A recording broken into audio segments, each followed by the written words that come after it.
Bienvenue, mesdames et messieurs, dans Politicia, votre rendez-vous politique dont le numéro de ce jour est consacré à la Centrafrique. Ce pays sortira-t-il de la spirale de la violence? Où en est l'accord de paix signé le 6 avril 2019 entre 14 groupes armés et le président Faustin Archange Touadéra, dont le mandat arrive à terme à la fin de cette année? Parvient-il à sécuriser son pays? Quels sont les grands enjeux de la présidentielle prévue en 2020? Trois Centrafricains avec moi pour en parler. Roger Andja Landi, je ne vous ai pas invité en tant que délégué zone Europe du MCU, fonction que vous exerciez précédemment, mais en tant que membre du bureau politique du MCU, Mouvement Cœur Uni, le parti présidentiel. Grand soutien du président Faustin Archange Touadéra, dont vous défendez ardemment le bilan. Merci Roger Ndjalandi d'avoir accepté notre invitation. Jean-François Akandji Kombe, vous êtes universitaire, professeur de droit public, vous êtes éditorialiste, mais vous êtes aussi le représentant en Europe du Front Uni pour la défense de la nation, Nzigo Biani. Merci Jean-François Akandji d'avoir accepté notre invitation. C'est moi qui vous remercie. Nestor Dodo, vous êtes vous également proche du pouvoir centrafricain. Merci d'avoir accepté notre invitation pour parler de la Centrafrique, de la situation sécuritaire, mais aussi des grands enjeux de la présidentielle prévue le 27 décembre dans votre pays, la Centrafrique. Merci, je vous remercie.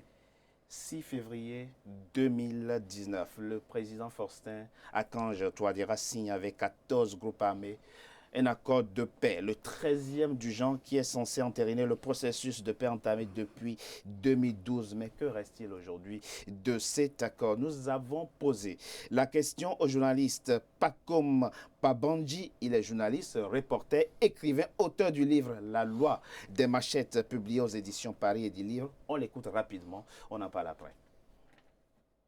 Écoutez, pour moi, l'accord de paix de Khartoum reste la clé de la réussite des prochaines élections centrafricaines parce que ça implique un respect de part et d'autre donc du gouvernement centrafricain et des groupes armés. Sauf que les groupes armés ont violé à plusieurs reprises cet accord. Normalement, ça devrait donner l'opportunité au gouvernement de réagir militairement, mais aussi de prouver sa supériorité. Avec tous ses partenaires du genre les casques bleus face aux groupes armés. Malheureusement, le président centrafricain a voulu jouer la carte de la main tendue, bien que ça lui réussit bien, puisque jusque-là, tout va bien, l'accord est partiellement respecté, tous les groupes sont toujours dans le principe du désarmement, même si tout n'est pas encore joué. Donc moi, je dirais que pour l'instant, il faut plus d'implication de la part du gouvernement et des groupes armés pour espérer un bon suivi et une bonne réussite un bon suivi de l'accord de paix, mais une bonne réussite des prochaines élections. Voilà. Jean-François Kadi, très rapidement, pas comme Pabandji que nous venons d'écouter, dit l'accord signé le 6 février 2019 reste la boussole qu'il faut à la Centrafrique jusqu'à la prochaine présidentielle. C'est un choix qui lui appartient et ça correspond d'ailleurs au choix des autorités en place et au choix de la communauté internationale. Mais est-ce qu'on peut choisir comme boussole pour une période encore d'1 an quelque chose qui n'a pas fonctionné? Est-ce qu'on peut choisir comme boussole quelque chose qui n'a pas rempli les objectifs? En tout cas, il y avait aux accords. Moi, sur tout bilan, moi je me pose simplement par rapport à 2 principes. Le premier principe, c'est que nous parlons de la République centrafricaine et pas de la République de Bangui. Il y a les provinces. Les Centrafricains savent très bien ce qui se passe à Lindao. Oui. Les Centrafricains savent ce qui se passe à Birao, à Bria, etc. Ça, c'est le premier principe. Le deuxième principe, c'est que ce n'est pas à moi de donner les points de référence pour pouvoir faire le bilan. Le bilan se fait par rapport à la parole donnée. Oui. Et ceux qui ont signé les accords de Khartoum, c'est-à-dire le gouvernement et les groupes armés, nous avaient dit il y a un échéancier, nous avons des objectifs avec un échéancier précis. Échéancier pour arrêter les hostilités immédiatement, échéancier pour désarmer, échéancier pour lever les barrières et assurer la libre circulation, et échéancier même pour dissoudre. Tout cela a été enfermé dans 6 mois. Moi, je constate que 6 mois après, sur chacun des points que je viens d'évoquer ici, la réponse est forcément non. Replaçons-nous en contexte. Jean-François Akandji, le président Faustin Archange Touadéra prend le pouvoir, on l'a vu, en mars 2016. Il est investi à la tête de votre pays et promet de pacifier votre pays. Oui. Il se trouve qu'il fait face à des groupes armés. Oui. Les uns plus dangereux que les autres. Oui. Nous faisons cette émission à un moment où le président malien, Ibrahim Boubacar Keïta, décide de parler avec des djihadistes. Oui. Amadou Koufa Yagali. Personne ne l'aurait imaginé il y a un an. Même il y a quelques mois, personne ne l'aurait imaginé. La question aujourd'hui, c'est est-ce qu'à un moment donné, il faut accepter, compte tenu des rapports de force, de discuter avec l'autre, même s'il a commis des crimes, même si on n'est pas forcément d'accord sur l'essentiel? La discussion, le dialogue et la négociation sont des principes vertueux. Moi, j'y suis favorable. Mais comme vous l'avez indiqué, que ce soit dans le cas du Mali ou dans le cas de mon pays, on arrive à cette solution-là pour avoir refusé à plusieurs reprises d'essayer d'autres solutions et d'associer les Centrafricains. Et je pense que le format du dialogue dit de Khartoum était le mauvais schéma, nous le savions tous. Toute la société centrafricaine avait souhaité que ce soit plus large, que la société, les forces de la société civile, les partis politiques soient associés pour qu'on aille vers une solution et même les victimes. Le président soient dit tout le associées. monde, toutes les couches sociales et toutes les catégories socio-professionnelles ont été consultées. Aujourd'hui, on arrive au stade où vous me parlez de dialogue. Mais dans ce dialogue, il faut faire des choix. Nous avons, dans le conflit centrafricain, qui est un conflit complexe, nous avons l'implication d'un certain nombre d'étrangers qui occupent des positions stratégiquement solides. Oui, parmi les groupes armés. Est-ce que nous discutons avec ces étrangers-là qui sont des seigneurs de guerre, ce qui voudrait dire que nous imposons aux Centrafricains la volonté d'étrangers sur notre sol? C'est un élément sur lequel c'est un élément important. C'est un élément important que vous soulevez. Roger Andjalandi, ne nous y trompons pas, l'accord de paix signé le 6 février 2019 prévoyait la dissolution des groupes armés qui confisquent l'intégrité territoriale centrafricaine. Où en est-on aujourd'hui? Non, ce que je veux dire, l'accord de paix c'est d'abord un cadre. C'est un cadre qui permet naturellement une perspective que le pays se donne pour essayer de résoudre la question de l'insécurité dans le pays. Oui. C'est d'abord ça. Donc c'est d'abord une perspective. C'est pas un choix, c'est pas le fait de signer un accord systématiquement. Il doit y avoir de la paix. Donc, la question, c'est qu'on va vers la paix. L'idée, c'est ça. L'idée de l'accord, c'est d'abord ça. Oui. Alors naturellement, on peut l'interpréter de plusieurs manières. Du type, on n'a pas associé la société civile, on n'a pas, etc. Un an après. Maintenant, oui, bien sûr, on peut faire un bilan. Alors, donc, je voulais d'abord présenter ce contexte-là pour permettre aux uns et aux autres de mieux comprendre la situation, en tout cas tel qu'il a été présenté, tenté de l'expliquer par le professeur. Alors, maintenant, vous dites, quelle est la situation aujourd'hui? Oui. La situation aujourd'hui, c'est que cet accord de paix est une situation à la fois, j'allais dire, améliorée, volatile, et préoccupante. Améliorée pourquoi? Aujourd'hui, l'accord de paix a permis au pays d'éviter plusieurs séquences comme ça violentes dans le pays. Ça permet. Tout le monde est d'accord. Tout le monde est d'accord aujourd'hui que le niveau global de violence a baissé. Avec ce qu'on a vu à Bria les 25 et 26 janvier dernier. Je vous ai dit clairement que la situation s'est améliorée, elle reste volatile.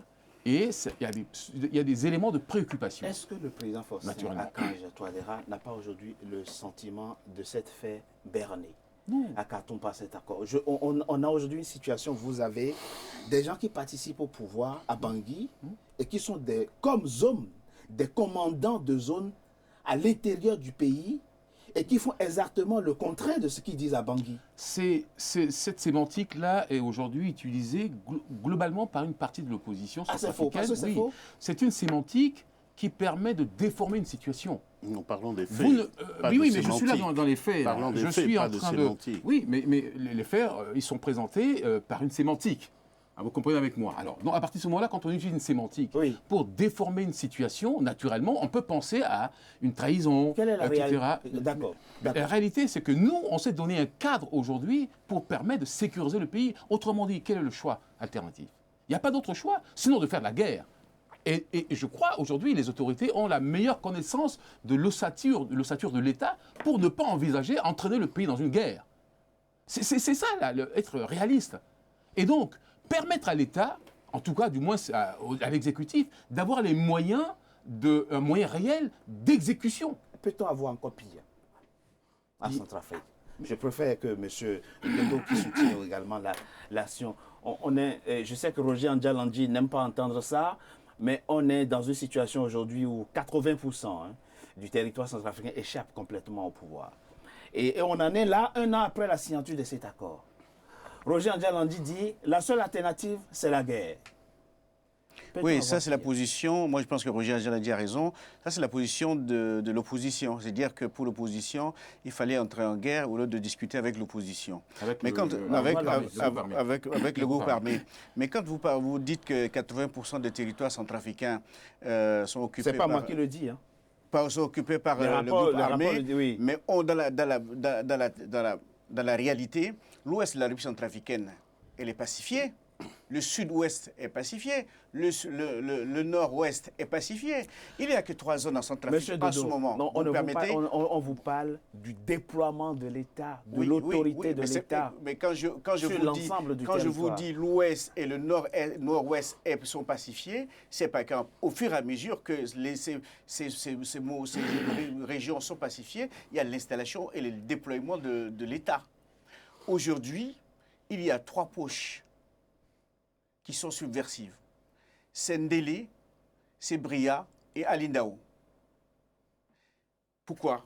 Parce qu'il y a dans ces zones des gisements d'or, des gisements qui attirent les groupes armés. Parce qu'ils sont, si vous voulez, acculés dans ces régions-là pour pouvoir en même temps s'approvisionner de l'or et s'enrichir. Pourquoi on avance? Quelle est la difficulté du pouvoir central à sécuriser? Puisque vous parlez de 3 poches identifiées, puisque vous savez les poches qui causent problème, où sont concentrés les gisements d'or, quelle est la difficulté de l'État à sécuriser effectivement ces poches et à pacifier ces zones? La République centrafricaine, en 2016, n'avait pas de soldats. Aujourd'hui, quelques soldats sont formés. Ils ne peuvent pas avoir 10 000. S'il y avait 10 000 soldats de formés, c'est bon, nous avons 4 500. Et tous nos soldats travaillent sous les ordres du panel des organismes internationaux centrafricains, dont la MINUSCA. Ils ne peuvent pas, d'eux-mêmes, en tant que centrafricains, c'est vrai, même si on est touché au plus profond de soi, comme ça, déployer de l'arbre, il faut être outillé. Vous savez, nous savons très bien aujourd'hui que dans notre pays, l'embargo sévit encore aujourd'hui, qui interdit, presque interdit, l'armée centrafricaine à se trouver des bonnes armes. Oui. Votre propos, il est très clair. On croit que l'embargo, on a trouvé quand même des moyens de contourner l'embargo et la Russie fournit suffisamment d'armes aujourd'hui à la Centrafrique. Mais on reviendra sur cette question, notamment dans la deuxième partie de notre émission. Jean-François Akandi, la situation, elle est claire au fond. C'est que, comme l'a dit Roger Andjalandji, si on ne veut pas la situation actuelle, il faut faire la guerre. Monsieur Dodo dit, pour faire la guerre, il faut avoir une armée. On n'en a pas. Qu'est-ce qu'il faut faire? Puisque vous êtes contre le principe de cet accord, vous êtes contre le niveau d'exécution. On est d'accord, il n'y a pas de malentendu là-dessus. Je vous entends très bien. Il se trouve que le mouvement dont je suis le président, c'est-à-dire Citoyens Debout et Solidaires, à la signature de l'accord de Khartoum, avait fait une déclaration et pris une position ferme. Il faut donner des chances à l'accord. C'est ça. C'est parce que nous estimions qu'au point où on en était arrivé le pays, il fallait donner ces chances, d'autant plus que prendre au mot les négociateurs qui nous expliquaient que cet accord était le dernier et que cet accord était une parole qui était donnée pour être exécutée. Et s'il n'y avait pas exécution, il y avait un des membres de la majorité qui nous expliquait, le président Ziguélé notamment, qu'il y avait un dispositif... du MLPC. Oui, pardon. Du MLPC, qui expliquait d'ailleurs, et justement, que cet accord était accompagné d'un dispositif robuste pour pouvoir en obtenir l'application. Donc, je voulais juste faire ce point-là pour dire que je ne suis pas par principe opposé à cet accord-là. Nous ne sommes pas par principe opposés, simplement pour pouvoir évaluer la situation du pays. Pour pouvoir évaluer la situation du pays, nous prenons comme référence non pas des statistiques, c'est-à-dire une situation, un niveau de sécurité globalement amélioré, nous prenons comme point de référence les personnes, les Centrafricains, les citoyens de ce pays. Combien sont en sécurité aujourd'hui et depuis l'accord de Khartoum, combien sont morts?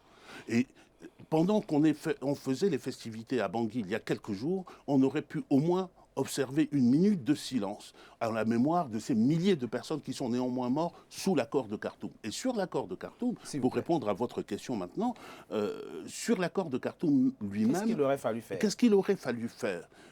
Un gouvernement, un président de la République, qui a pris l'engagement selon la Constitution, lorsqu'il prend ses fonctions, de défendre l'intégrité du territoire, lorsqu'il dit « je ne fais pas la guerre », quand son pays, son territoire est sur situation d'occupation par des forces étrangères, j'ai parlé des étrangers tout à l'heure, c'est une faute.